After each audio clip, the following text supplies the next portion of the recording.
세계보건기구가 정한 고령산모, 즉 노산의 기준은 만 35세라고 하는데요.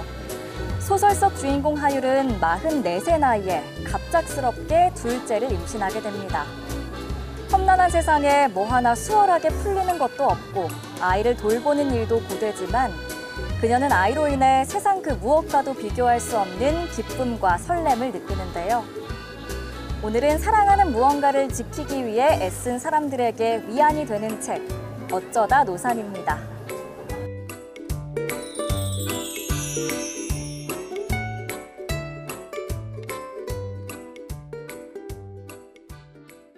제가 이제 그 산부인과 시작한 지 25년 됐는데, 첫 시작할 때는 그 산모들 나이가 거의 90% 이상이 20대였어요. 그런데 지금은 어느새 30% 이상이 35세 이상이 돼 있으니까 사실 그 산부인과 의사 노산이라는 얘기를 하면 좀 조심스럽죠. 산모들한테 미안하기도 하고. 그런데 책 제목이 어쩌다 노산이라는 책을 보니까 너무 이렇게 좀 당돌하기도 하고 너무 재미있기도 하고 그래서 이 책을 선정하게 됐고, 사실은 산부인과에 오면 산모들이 이제 많이 듣는 얘기들 있잖아요. 나이가 있으면은 나이가 들어서 조심해야 됩니다. 검사도 해야 됩니다.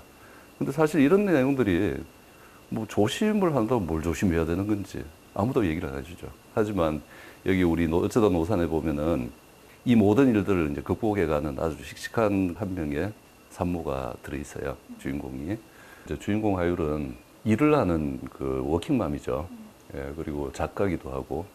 그래서 그 일과 직업을 병행하기 위한 노력이 나옵니다. 이 하율은 선택하는 방법이 한 가지 있지 않습니까?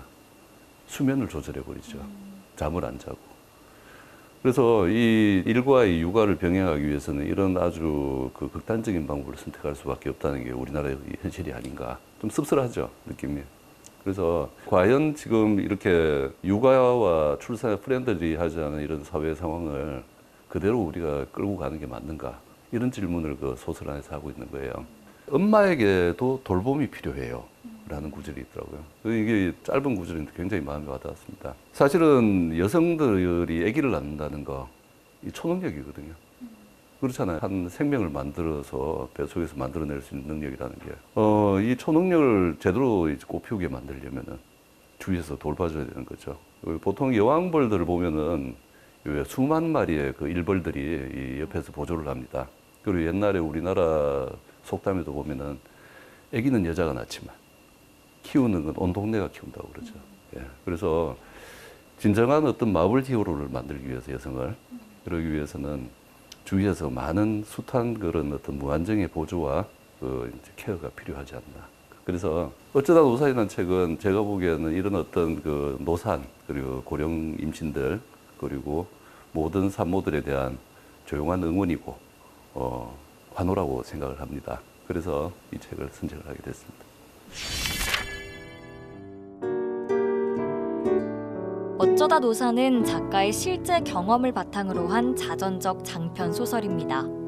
일과 육아 모두 완벽하게 해내기 위해 매 순간 고군분투하면서도 웃음을 잃지 않는 유쾌한 가족 시트콤입니다. 한국 나이로 44세죠. 이 주인공이 아기를 가진, 둘째를 가진 게. 한국 나이로 44세 아기를 가졌을 때, 요즘 사실은 뭐 그렇게 뭐 드문 경우는 아닙니다만 본인 스스로는 굉장히 이제 난감하고 그랬던 이제 심리적인 상태를 표현을 해줬어요. 책 안에서. 네, 20년 전쯤에 사실은 실제로 제가 담당했던 산모가 있었는데, 산모의 어머니가 임신을 했던 적이 있어요. 그래서 이 산모와 친정 어머니가 이 3주 간격으로 앞서거니 뒤서거니 애를 낳고, 그때 이 친정 어머니께서는 너무너무 많이 민망해하고 창피해하고 그랬었는데, 주위에서 많은 격려를 해줬어요. 의사인 저도 마찬가지고, 특히나 아기 아빠인 친정 아빠, 그렇게 이제 열심히 스포트 해주고, 병원에 올 때마다 50대의 아기 아빠는 열심히 이제 따라오면서 끝까지 건강하게 아기를 잘 낳고, 사실 그 친정아버지께서는 굉장히 의기양양해 하셨죠. 나 이 정도야. 이러면서. 예, 그랬던 그런 시절이 있었어요. 그래서 이런 그 주위의 스포트와 주위의 격려가 있으면은 이분은 그냥 노산이 아니죠. 노산 중에 노산, 노산이죠. 그죠? 그렇더라도 아주 건강하고 행복한 출산과 분만을 맞이할 수 있었다. 그래서 이 건강과 그 마음을 잘 챙기면은 나이는 결코 중요한 게 아닌 거거든요. 그리고 또 한 가지는 모성애에 대한 거예요. 예, 책 내용에 보면 한번 읽어보겠습니다. 책 내용. 테리를 낳았을 때 난 그걸 몰랐다. 육체적인 고단함과 수면 부족보다 괴로웠던 것은 모성애에 대한 의문이었다. 나는 모성애가 없는 게 아닌가. 사실은 그 아기를 키우다 보면은 아빠도 부성애가 있냐 하면 스스로 이제 묻는 경우가 있거든요. 근데 우리가 그 기본적으로 보면은 모성애나 부성애 같은 거는 아주 본능에 속해 있는 감정이거든요. 가장 기저에 깔려 있는. 그래서 스스로 그걸 인지를 하지는 잘 못합니다. 대신 보면은 이 모성애라는 거는 외부의 어떤 위협이나 이런 데서 자식을 보호하기 위한 감정이기 때문에 그런 상황이 왔을 때 발휘되는 거거든요. 그래서 스스로에게 모성애가 없는 게 아닌가 이런 걸 우울해야 할 필요는 없고 사실은 산모들 우울증에 속하는 메커니즘 중에 하나이기 때문에 이런 감정에 대한 스스로도 좀 알고 있을 필요가 있는 거죠. 그래서 이 책에서는 이 주인공이 스스로에게 질문하는 그런 모성애에 대한 질문 굉장히 신선하게 이제 와닿았던 부분입니다.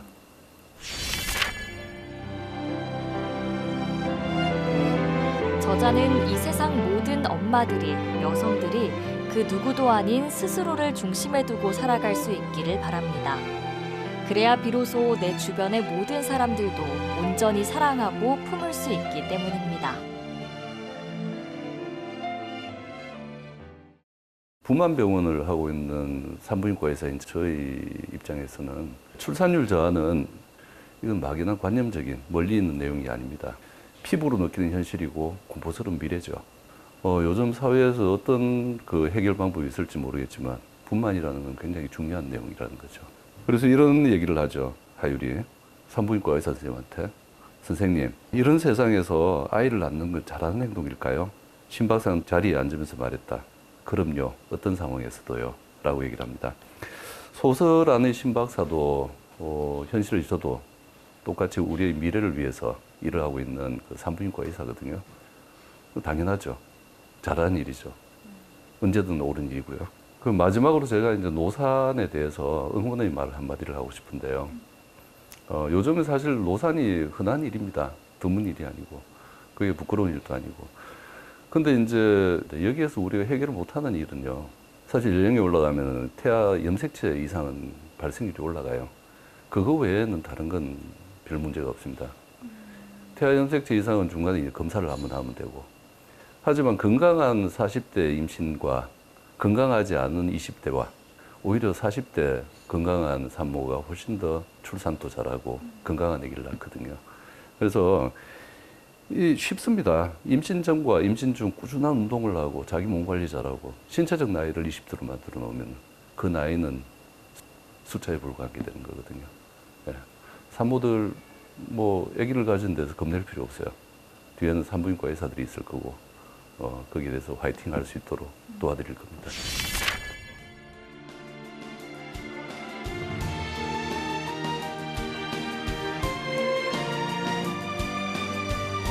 평균 결혼 연령이 늦어지면서 자연스럽게 임신과 출산 연령도 높아졌습니다. 이제는 전체 산모의 무려 3분의 1 정도가 고령 산모라고 하는데요. 또한 앞으로 출산율 저하 속도는 더욱 가팔라질 것으로 예상됩니다.